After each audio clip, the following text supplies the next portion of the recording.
चौपाल से प्रत्याशी और पूर्व में पार्टी के ऑर्गेनाइजिंग सेक्रेटरी हमारे भाई रजनीश किमटा जी,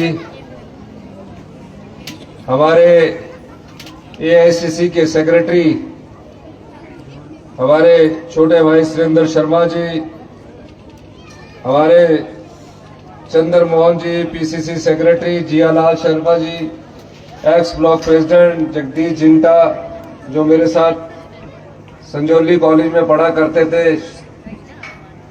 हम इकट्ठे ही एक कॉलेज में पढ़े हैं, हरि सिंह पचनायक जी, रमेश कांटा जी,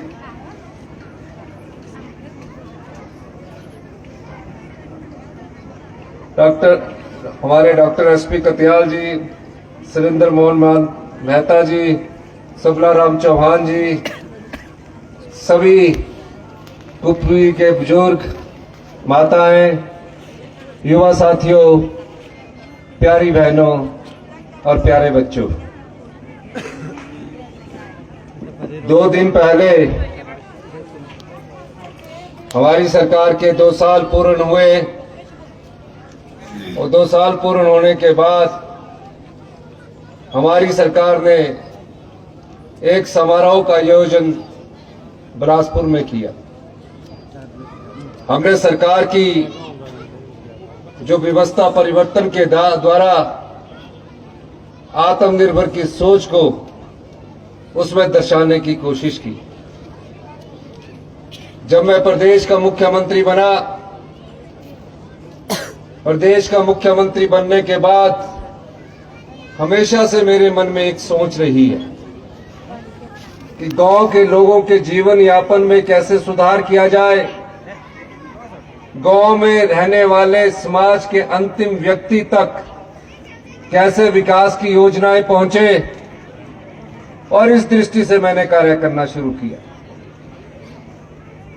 पहली बार मुख्यमंत्री बना था, परिवार से कोई राजनीति में नहीं था।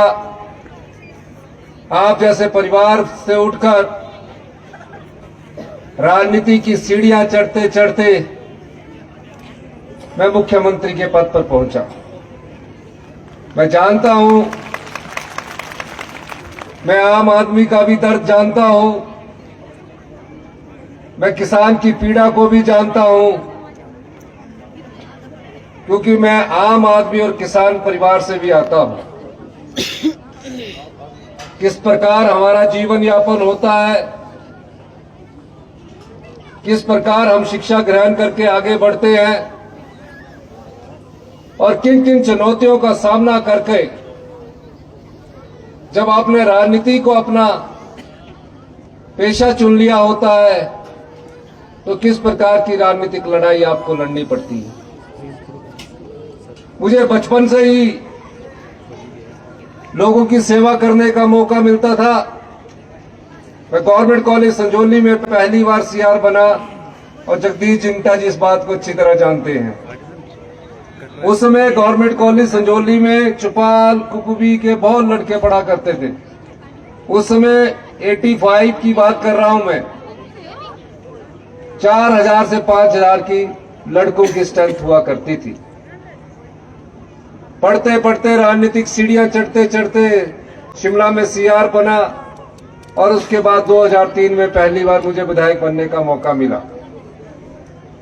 विधायक बनने के बाद भी अगर आप विधानसभा सदन में मेरी चर्चा देखेंगे, हमेशा से गांव के लोगों से जुड़ी हुई चर्चा होती थी और प्रदेश की अर्थव्यवस्था के बारे में बात करते थे। जिस प्रदेश का खजाना खाली हो,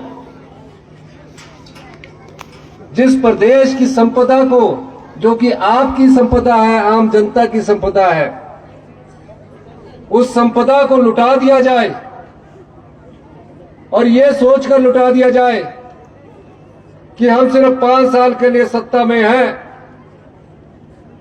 अगर किसी को लुटाने का शौक हो तो लुटाता रहे, लेकिन हम आपकी संपदा के संरक्षक हैं। और सबसे पहले मैंने क्या काम किया? सबसे पहले भ्रष्टाचार के चोर दरवाजों को हमने बंद किया।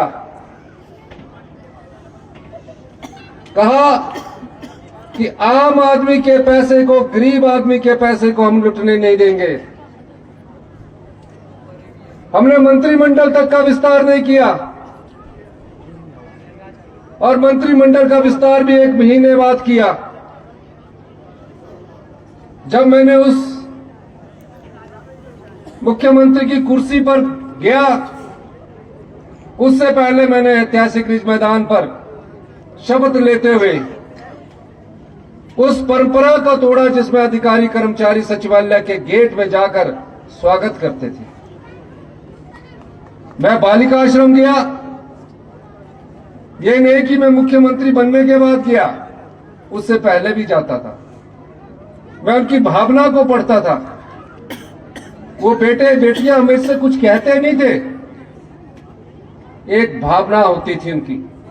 हम भी जाते थे, किसी बच्चे को कुछ धन दे दिया, वापिस आए भूल गए। उन बच्चों के लिए कौन सी योजना लेकर आनी चाहिए? उन बच्चों के लिए जो अपनी मां को खो चुके हैं, अपने पिता को खो चुके हैं, किसी की दया पर निर्भर न रहे। जो बच्चा अपनी मां को खो दे, पिता को खो दे और किसी की दया पर निर्भर रहेगा, वो कभी भी आत्मसम्मान और स्वाभिमान की जिंदगी नहीं जी सकेगा। उसके मन में हीन भावना रहेगी कि मुझे इसने पाला है। उसके स्वाभिमान का अधिकार उसे कैसे दिलाया जाए, उस अधिकार को हमने अपना पहला ये पुण्य कार्य किया और हिमाचल प्रदेश में देश का ऐसा पहला कानून बनाया जहां मां को खो चुके बच्चे को, पिता को खो चुके बच्चे को चिल्ड्रन ऑफ द स्टेट का दर्जा दिया। आज तक उन बच्चों ने कुछ नहीं मांगा, उन्होंने मुझसे मांग नहीं की। ये हमारे पहली साल की योजना थी। विकास की कई योजनाएं हम चलाते रहे। उन बच्चों को क्या मिलना चाहिए? अगर कोई पैदा होते बच्चे के माता पिता चले जाए तो कैसे पलेगा? हमने कहा बालिका आश्रम या अनाथ आश्रम में होगा, एक नर्स उसके लिए हमेशा रहेगी। 5 साल की उम्र तक पूरी नर्स होगी। हर महीने उसके खाते में 2,500 रुपया जाता रहेगा। 18 साल के बाद बच्चा क्या करेगा? +2 होगी। अगर चाचा जी के पास रहता है, मामा जी के पास रहता है, तो बोलेंगे बेटा बेटी की आपकी शादी कर देते। परिवार वाले लोग भी उनको बोझ समझने लग जाते हैं शादी करके, कि चलो शादी करके दूसरे घर में बच जाए।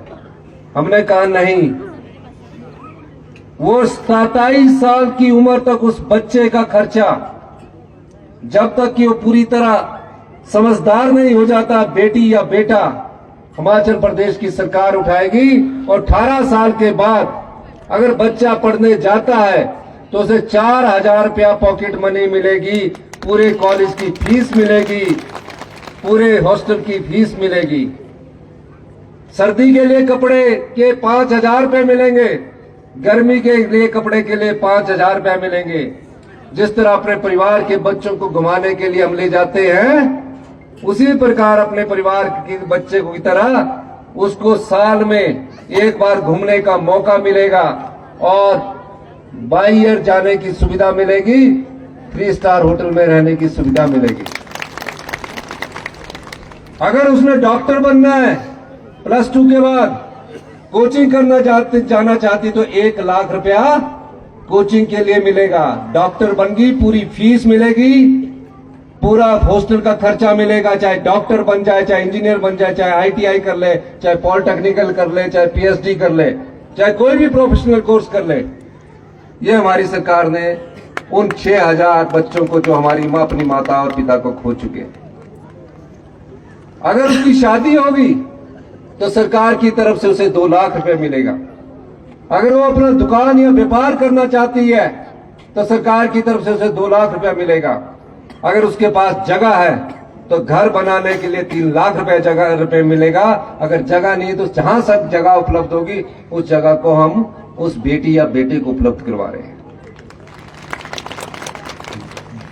प्रदेश में आपदा आई, आपदा में तबाही का ऐसा मंजर था कि किसी भी ने भी अपने जीवन काल में ऐसे नहीं सोचा। मैं चौपाल आया, चौपाल में सड़कें टूट चुकी थी, नेरवा में सड़कें टूट चुकी थी, कुब्बी में सड़कें बंद हो चुकी थी। हमने कहा बागवान का जो सेब है वो बगीचे में सड़ना नहीं चाहिए। हमने 100 करोड़ रुपया सड़कों को खेलने के लिए चौपाल, जुब्बल, कुमार साहब रोड हमने तुरंत प्रभाव से खर्च किया और 15 दिन के अंदर हमारे जो बागवान भाई थे उनके सेब को हमने मंडियों तक पहुंचाया। इतनी अत्यधिक तबाही हुई, तबाही पूरे हिमाचल प्रदेश में हुई। मैं सब जगह गया। जब मैंने कहा कि कई घर बुरी तरह नष्ट हो चुके हैं, कुछ घर आंशिक रूप से नष्ट हुए हैं, इन घरों को बसाने का जिम्मा भी हमारी सरकार का है। अधिकारी कहते हैं कि प्रधानमंत्री आवास योजना के तहत सिर्फ 1.5 लाख मिलेगा। मैंने कहा 1.5 लाख में घर नहीं बनता। हिमाचल प्रदेश की 75 लाख की जनसंख्या है। बड़ी मुश्किल से एक परिवार दिन रात मेहनत करके अपना एक पक्का घर बनाता है और ये सोचकर बनाता है कि मैं अपना बुढ़ापा सुकून से बिता सकूं। पर ऐसी आपदा ने कई परिवार बेघर कर दिए। रात का खाना अपने घर में खाया, पता लगा कि एकदम बहुत अत्यधिक बारिश हुई है और मलबे का पहाड़ एकदम उनके घर की तरफ आ रहा है। किसी न किसी तरह अपनी जान बचाई। पीने के पानी का गिलास तक नहीं बचा था। हमने उन 23,000 आपदा प्रभावित परिवारों के लिए नियम बदल दिया, कानून बदल दिया। 1.5 लाख से बढ़ाकर उस सहायता राशि को 7 लाख रुपया किया। यही नहीं, हमारी सरकार को गिराने की कोशिश की गई। मैं पूछता हूं कि 1 महीना तक कांग्रेस के विधायकों को हिमाचल राज्य की सीमा से बाहर रखा। पूर्व मुख्यमंत्री चुनौती देते रहे, सदन के अंदर बोलते रहे इस सरकार को तो भगवान भी नहीं बचा सकता।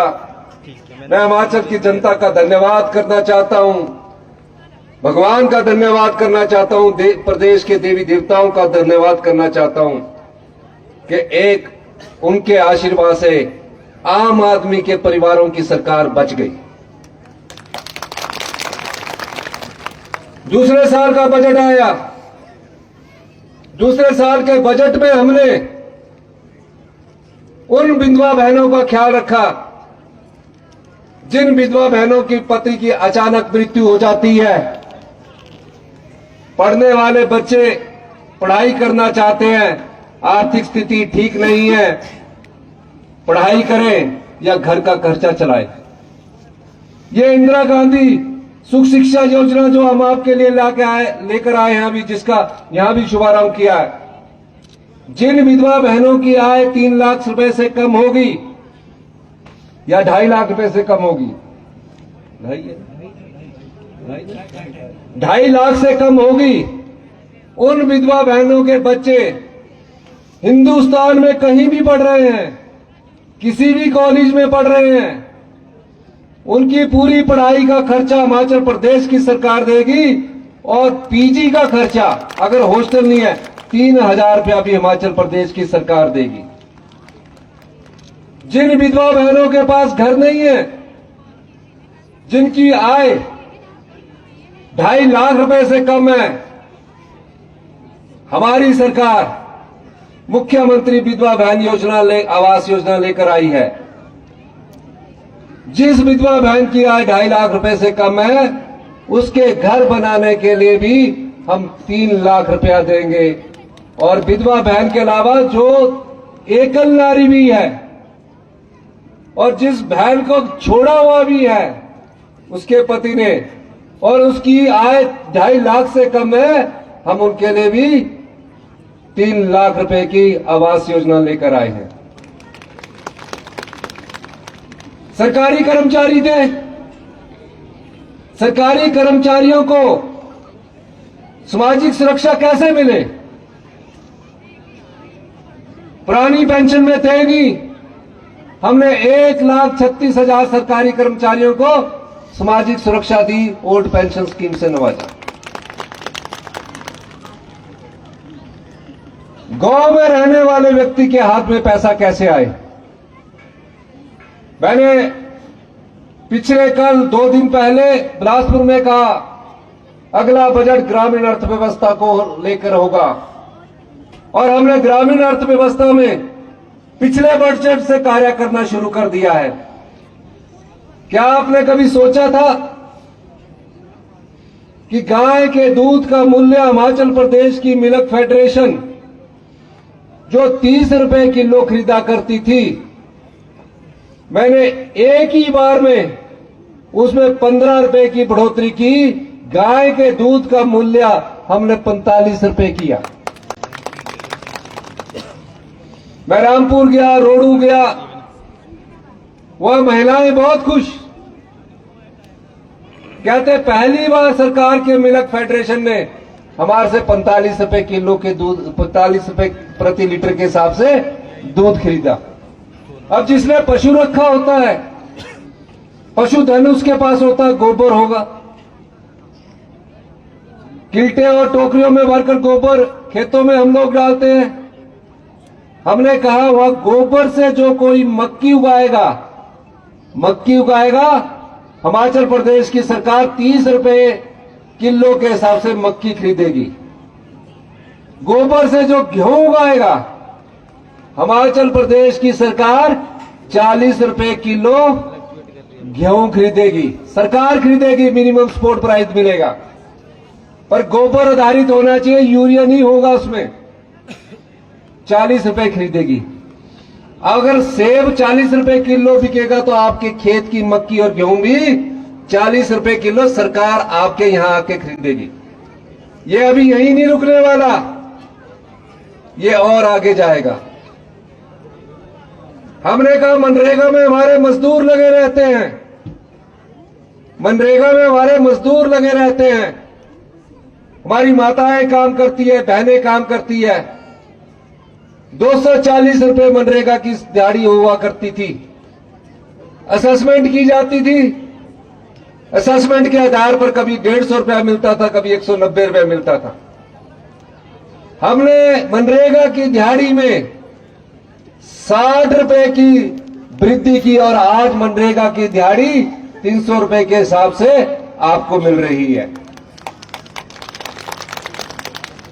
कोई मांग लेके नहीं आए थे मनरेगा के मजदूर मेरे पास, कोई पंचायत प्रधान मांग लेके नहीं आए थे। ये दर्द मैं जानता हूं, ये पीड़ा मैं जानता हूं। सरकारें आती है, सरकारें जाती है, लेकिन हम आपके संरक्षक हैं। जब तक हम आपके संरक्षक हैं, मैं बार बार कहता हूं कि जनता का पैसा जनता में बंटना चाहिए। ये आपका पैसा था जो मैं आपको अभी योजनाएं गिना रहा था, आपको वो पैसा हम बांट रहे हैं। बीजेपी की सरकार रही, पूछो उनसे आप, बीजेपी इस बात का जवाब दे कि जिन सरकारी स्कूलों में आप अपने बच्चे भेजते हैं, उन सरकारी स्कूलों में अध्यापक तक नहीं है। बच्चा स्कूल में तो जा रहा है, 3 बजे तक स्कूल में भी रह रहा है, लेकिन गुणात्मक शिक्षा क्या है, क्वालिटी शिक्षा क्या है, मां बाप तो बड़ी आशा के साथ भेज रहे हैं। आज हम उस क्वालिटी एजुकेशन में पूरे देश में जो दूसरे नंबर पर होते थे, आज 21वें स्थान पर पहुंच चुके हैं। सरकारी स्कूलों के बच्चे 5वीं में पढ़ रहे हैं, दूसरी की किताब नहीं पढ़ सकते, दूसरी की किताब नहीं पढ़ सकते। तो क्या हम उन बच्चों के साथ धोखा नहीं कर रहे, उन परिवारों के साथ धोखा नहीं कर रहे? ये सब चीजों में सुधार लाने की जरूरत है। इसीलिए मैंने कहा कि हम व्यवस्था परिवर्तन से आत्मनिर्भर हिमाचल बनाएंगे।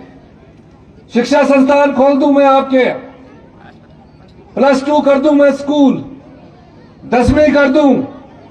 अगर वहां टीचर ही नहीं होगा तो उस नोटिफिकेशन का आप क्या करेंगे? यहां डॉक्टर के मैं PSC कर दूं, CSC कर दूं, अगर मैं डॉक्टर ही उपलब्ध नहीं करवा सका तो आप लोगों के साथ धोखा है। इसलिए हम इसमें थोड़े कड़े फैसले ले रहे हैं। 900 संस्थान खोल दिए, लेकिन टीचर की भर्ती नहीं की। हम आए, हमने 6000 टीचरों की भर्ती की, और अब हमने एक योजना लेकर आए हैं कि गांव के स्कूल में अगर कोई रिटायर्ड टीचर भी है और उसको लगता है कि मैं अपने गांव के स्कूल में बच्चों को पढ़ाऊं, हमने कहा उसको भी पढ़ाने का अधिकार होना चाहिए, और उसे हम पर पीरियड के हिसाब से सरकार की तरफ से पैसा देंगे, जब तक कि रेगुलर टीचर वहां आ नहीं जाता। जेबीटी वाला कोई बच्चा घर में बैठा है, उसके घर में बैठने के बाद वो जेबीटी करके अपने घर में बैठा है, पर हमारे गांव के उस पंचायत के स्कूल में जहां बच्चा जेबीटी करके उस पंचायत का है, टीचर नहीं है, तो उस जेबीटी वाले को भी हम बोलेंगे कि आप अपने बच्चे को पढ़ाइए, हम आपको पैसा देंगे। ये सरकारी नौकरी नहीं होगी, ये सरकारी नौकरी सिर्फ जो टेस्ट के थ्रू होगी वो मिलेगी, लेकिन ये वो नौकरी होगी ताकि बच्चे की जो शिक्षा है उस पर कोई प्रभाव ना पड़े। एक टीचर अगर 7 दिन की छुट्टी पर चला जाता है, अगर कोई साइंस का टीचर है, बॉटनी है, फिजिक्स है, केमिस्ट्री है, आर्ट्स का टीचर है, 7 दिन तक उस टीचर को बच्चा पढ़ाएगा ही नहीं, 7 दिन बच्चे पढ़ेंगे नहीं। हमने बोला उन 7 दिनों के लिए भी हमको टीचर रखने के लिए हम अधिकृत कर रहे हैं प्रिंसिपल को, और इस नीति को हमने कल अनुमोदन दिया। हेल्थ का क्या हाल है? हिमाचल प्रदेश नॉर्थ ईस्ट के बाद जनसंख्या के आधार पर दूसरे नंबर पर कैंसर का राज्य बनने जा रहा है। कैसे हुआ ये? क्योंकि हम आपको क्वालिटी वाटर नहीं दे पा रहे, क्वालिटी एजुकेशन नहीं दे पा रहे, क्वालिटी हेल्थ सिस्टम नहीं दे पा रहे।